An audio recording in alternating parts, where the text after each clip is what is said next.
Dear students, welcome to our home tutor channel. আজকে আমাদের বিষয়বস্তু হলো ত্রিভুজ। আমরা প্রথমে ত্রিভুজের সংজ্ঞাটা জানব। তিনটে বাহু দ্বারা সীমাবদ্ধ সমতলিক চিত্রকে ত্রিভুজ বলা হয়। তাহলে আমরা ত্রিভুজ কাকে বলে জানলাম? তিনটি বাহু দ্বারা সীমাবদ্ধ সমতলিক চিত্রকে ত্রিভুজ বলে। এখানে দেখা যাচ্ছে, দেখো এই যে চিত্র ABC, এটাকে আমরা ত্রিভুজ বলবো, কিন্তু পাশে আর একটা চিত্র রয়েছে, তার দেখো কোনো নাম দেওয়া নেই আর মাথাটাও একটু ফাঁকা রাখা আছে। অর্থাৎ এতে তিনটে বাহু আছে, 1 2 3, কিন্তু এটা সমতলিক, সীমাবদ্ধ নয়। অর্থাৎ এই যে এইটার সাথে যদি এইটা বাউন্ড হয়ে যেত তাহলে কিন্তু আমরা এটাকে ত্রিভুজ বলতাম। এবার আমরা ত্রিভুজের ভাগ, অর্থাৎ ত্রিভুজকে আমরা দুটো ভাবে ভাগ করি, দুভাগে নয়, দুটো ভাবে ভাগ করি।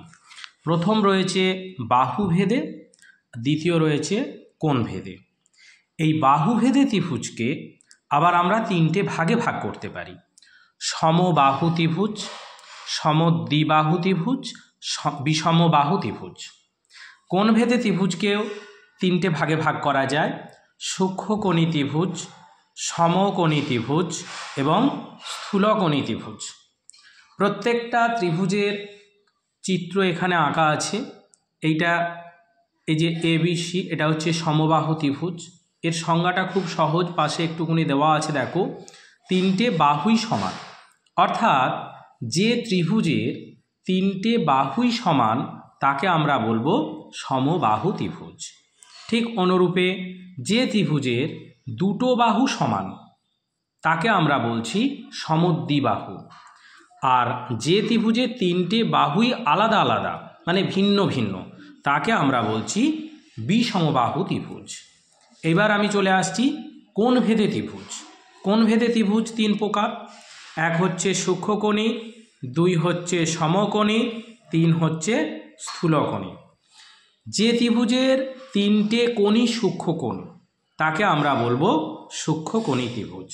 যে ত্রিভুজের একটি কোণ সমকোণ তাকে আমরা বলবো সমকোণী ত্রিভুজ। যে ত্রিভুজের একটি কোণ স্থূলকোণ তাকে আমরা বলবো স্থূলকোণী ত্রিভুজ। তাহলে আমরা মোটামুটি একটা ত্রিভুজ সম্পর্কে আইডিয়া পেলাম।